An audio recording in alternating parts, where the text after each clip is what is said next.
Hello everyone. I absolutely love the indie horror games that have been coming out lately, because they tend to have amazing stories that truly manage to pull us in. Today, I'll be introducing you to an indie game that I really enjoyed, Dead Plate. For those of you who want to download the game, I've left the link in the description. Before we get into the video, I'd really appreciate it if you could subscribe to the channel. Now then, enjoy the video. Our game begins with a guy named Rody, who starts working at a restaurant in order to save up money to take his ex-girlfriend out to dinner. On our very first day, we start our job and meet a man named Vincent. He has a creepy look but is actually quite handsome. He's the restaurant's head chef and clearly someone who's passionate about his job. Remember this character, because he becomes one of the most important people in the story. Even though he constantly yells at us, he still teaches us the job, and we begin working. There are a total of 7 days in the game, and each day brings new and different events. The game has 4 different endings depending on the choices you make during these events. I'll explain all of them in this video. The first day is pretty quiet. Nothing weird happens, and after finishing our shift, we head back home. As payment, we receive some cash and a dish called green onion rolls. These food items we earn at the end of each day are important, so I'll keep bringing them up.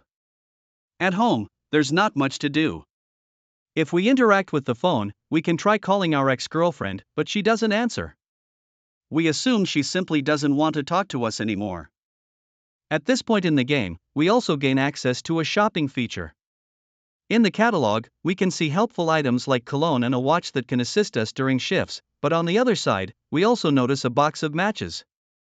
It seems completely useless at first, but it's actually extremely important. Don't forget the matches, I'll come back to them later. Next comes day 2, and Vincent scolds us for arriving late. We start serving food to customers. Once the trash bin gets full, we pick up the garbage bag to throw it out, but something weird happens. There's red liquid leaking from the bottom of the bag. At first, I brushed it off thinking it's ketchup, but let's be honest, it's most likely blood. Despite everything, there's nothing we can really do, so we just ignore it and head home, completing day 2. Back at home, we try calling our ex again, and still, no answer. Something's definitely off, but there's nothing we can do. We go to sleep and wake up for day 3. And this is where things really start to get weird. Once again, we serve food and take out the trash, but this time, the bag slips from our hands and spills on the floor. At that very moment, Vincent storms in, furious, and even slaps us. He's so angry over the trash falling that he has this terrifying expression on his face. Still, he calms down and says, "I'll take care of it." It feels like there's something really strange about him, right? We complete the day and go home. Again, we try calling our ex-girlfriend, and again, nothing. At this point, we start thinking she might really hate us. But in truth, things are far more terrifying than they seem. We end the day and begin day 4. Everything seems normal until we enter the kitchen and witness something truly horrifying.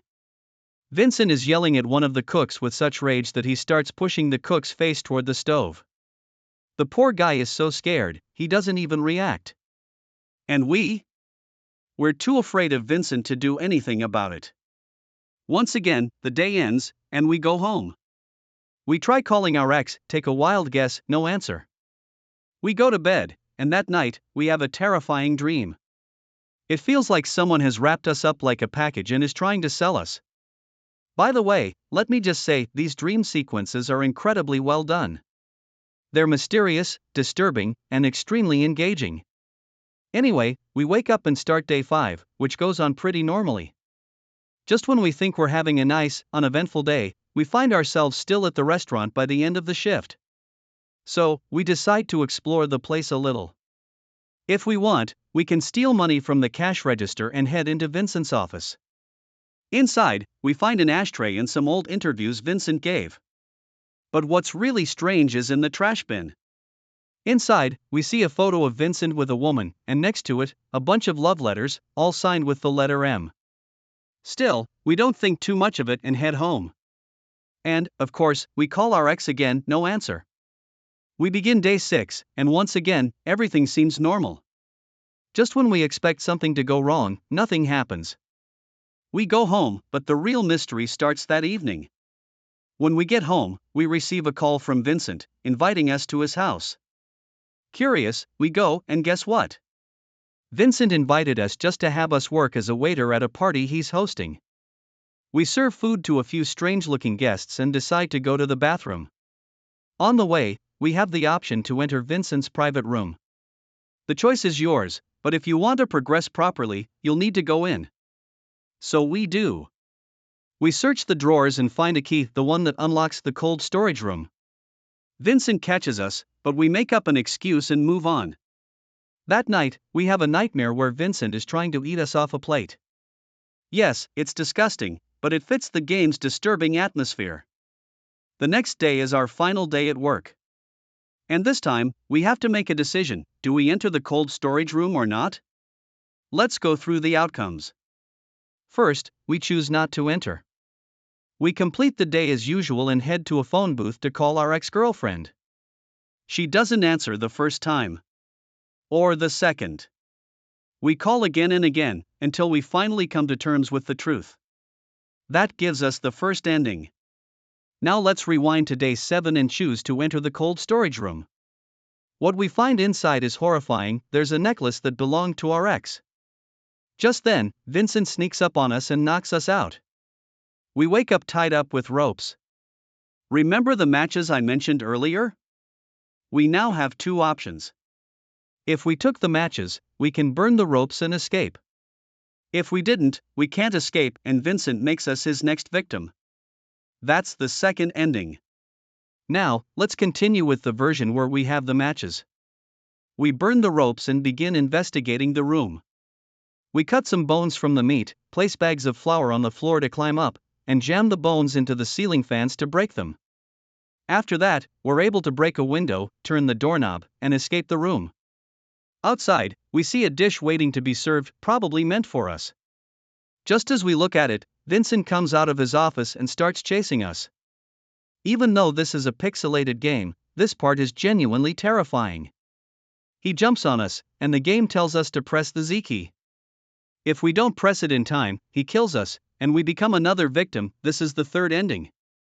If we do press Z, he bites our ear. This guy is completely insane. We push him off and keep running. During the chase, we talk back and forth, and finally, we learn the truth. Vincent has been kidnapping, murdering people, and then cooking and serving them to the restaurant's customers. He even chopped up our ex-girlfriend and tried to feed her to us. But don't worry, we didn't eat any of it. When we tell Vincent this, he completely loses it and continues attacking us. We run into his office, find a broken wine bottle, and stab him in the throat, killing him in agony. Phew! That was intense. We take the key from his pocket and try to leave, but the game stops us, saying we still have something left to do. So we grab cooking oil from the cold room, pour it all around the place, and set the restaurant on fire. With Vincent burning inside, the game finally ends. Wow! What a dark, suspenseful, and mysterious game. And that brings us to the end of the video. Take care of yourselves, and goodbye.